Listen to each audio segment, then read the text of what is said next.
Mack-a-magob, everybody. Dr. FUKK here, making this video. I just saw online there that NIKKI SIXX is upset with Steel Panther. Michael Starr in particular. There was an interview with Michael Starr where they asked him and the drummer, if you can bring anybody back from the dead, who could it be? Who would it be? And Michael Starr said, Vince Neil. And the drummer said, well, Vince not dead. And he goes, well, yeah, he is dead. I want to bring back the old Vince Neil. Kind of vague, but we all know what he really meant. You know, because Vince now is drastically different than Vince back in the day. NIKKI got upset about it, called them a wannabe band, and, you know, they're assholes and this and that.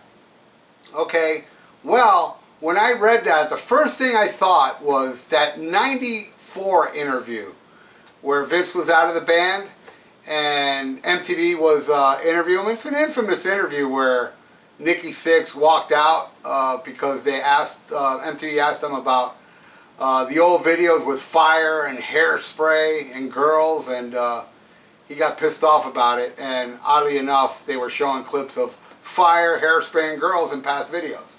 So anyway, so on that interview also they asked NIKKI SIXX, well, they asked the band what they thought about the recent jet ski accident Vince Neil had, and this is what NIKKI and Mick had to say. Okay, but did they care when their former bandmates sustained several broken ribs and internal injuries while jet skiing a few weeks ago? My heart goes out to you. That's all I got. What happened to the coral reef? Oh, man. Hey, when 300 pounds of blubber land on the coral reef, you know there was some dust flying around.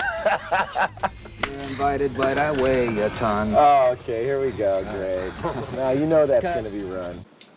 300 pounds of blubber. I don't know, call me crazy, but that seems much more brutal than what Michael Starr said. You know, I put up a video a couple weeks ago, maybe it was a month ago, where Jakey Lee, I talked about Jakey Lee calling Mick Mars a racist, and it got a lot of views and a lot of comments, and I'd say it's right down the middle, 50-50. 50% were against Jake and for Mick, and vice versa. And maybe this one's going to get the same amount, and you know, some people were just upset that I made a video like that, and I'm sure there'll be some NIKKI defenders that'll be upset about this too, but I don't hate NIKKI SIXX. I'm a Motley Crue fan. I love the first two albums, and I love the Karabi album, which now NIKKI SIXX dismisses that album, saying, you know, oh, John Corabi wasn't good at lyrics and had to do everything and blah, blah, blah. I love that album. Actually, it's my favorite Crue album, but it's very close. Shout at the Devil is very close. I love Shout at the Devil. I saw that tour. And I know I talked about this before, but in case some that didn't see it, I'd like to share this story again. Back in 1984, when Motley Crue opened for Ozzy and I had front row seats, that day they were doing a signing at a Peaches Records, and I went to it. And about 4 or 5 years ago, my friend David, he sent me this picture that you're seeing right now, and he said, hey man, that's you. And if you look on the bottom right, the guy holding the Motley Crue album, that is me. And you know, it was 30 years ago when I saw the picture that I was kind of like, damn, I don't even remember taking that picture. But then again, it was 30 years ago. And I still have the album. This is the album in that picture. And I got it all signed. I already told the story, but I'm going to say it again. When I got up to the band members, they said, I put it up to Mick Mars, and they said, only one member, only one autograph per person. And I was like, damn. So Mick was signing it, and as you can tell, I don't know if you can tell here, his pen broke.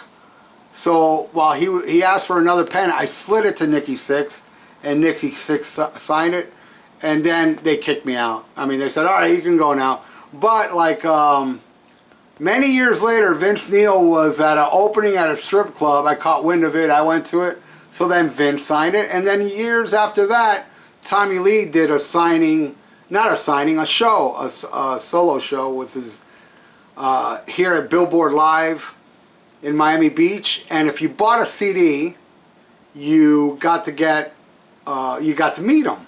So shit, I ran home and I grabbed this album, and I went back and I bought the CD and I met him, and then Tommy signed it.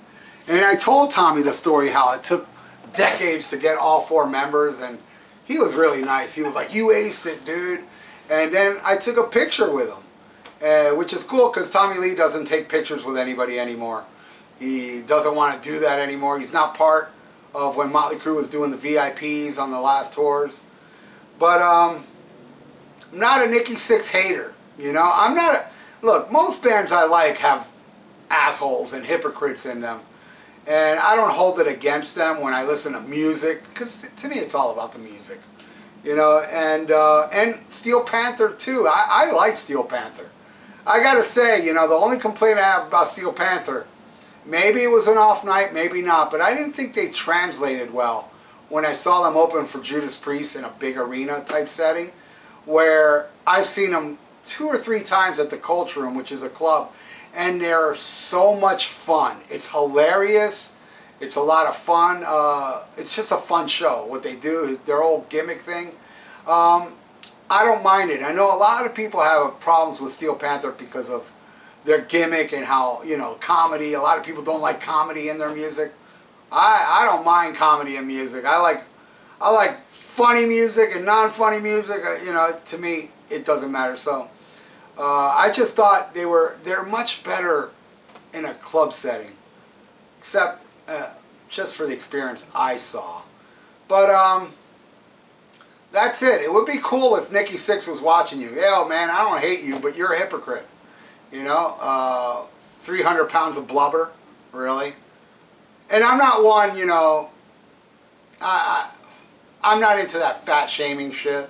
I mean, hey, to each their own. You know, a lot of people make funny memes on Vince Neil, shit like that. The funniest part about this, too, out of this whole thing is that Vince Neil just don't give a fuck. I'm sure he doesn't even care what they said about him. He just don't. And in the article I read where Michael Starr said on another occasion that Vince Neil's the only guy in Motley Crue that, you know, isn't so touchy. You know, the rest of the guys have a problem with Steel Panther. I'm not sure about Mick, but I know I've heard Tommy Lee talk shit about them, and now NIKKI SIXX. But that's pretty much all I wanted to say. I like both bands, but I find NIKKI SIXX in the wrong here, man. Come on, don't be a hypocrite. Look what you said compared to what he said. Night and day, if you ask me. That's all I want to say. So, if you like what you just saw, please subscribe to the video and click the little bell. I'd appreciate it. Thanks for watching, everybody. Schmack-a-ma-gob. This video was brought to you by Miami Metal Merchant. For your metal needs and competitive prices, visit MiamiMetalMerchant.com. Tell them Dr. FUKK sent you. Hey, I'm Dr. FUKK. And I'm the Ayatollah of Alcohola. And we are from the Rock and Metal Combat Podcast. If you want to check out some crazy, uncensored, unbiased, totally nuts reviews of classic hard rock and heavy metal albums, check us out. You can get us on Podbean and iTunes. New episodes every Sunday. That's right. And we also do each other's moms. True. Free of charge. Well, mine charges. Oh, yeah. Yeah, mine's free. Hey, check out my podcast, The Vieira Vault. We're on Spreaker, we're on iTunes, and we're on YouTube. Check it out and subscribe. Hey, headbangers, you want your own radio show? Well, you got it. On Thursday nights here on that metal station, join me on the Dr. FUKK Show. Go in the chat room and I will make you my co-host. That's right. Everybody that joins me in the chat room, I discuss whatever you guys want to talk about. I'll mention your name, I'll say what you say, and we're going to go back and forth. And I'll even fucking play whatever request you want. Unless it sucks, then I ain't playing it because my show rules. And only songs that rule is allowed right here on that metal station. The Dr. FUKK Show airs live Thursday nights at 8 p.m. Eastern, Hope to see you there. Well, no, fuck that hope. I better see you there, motherfucker.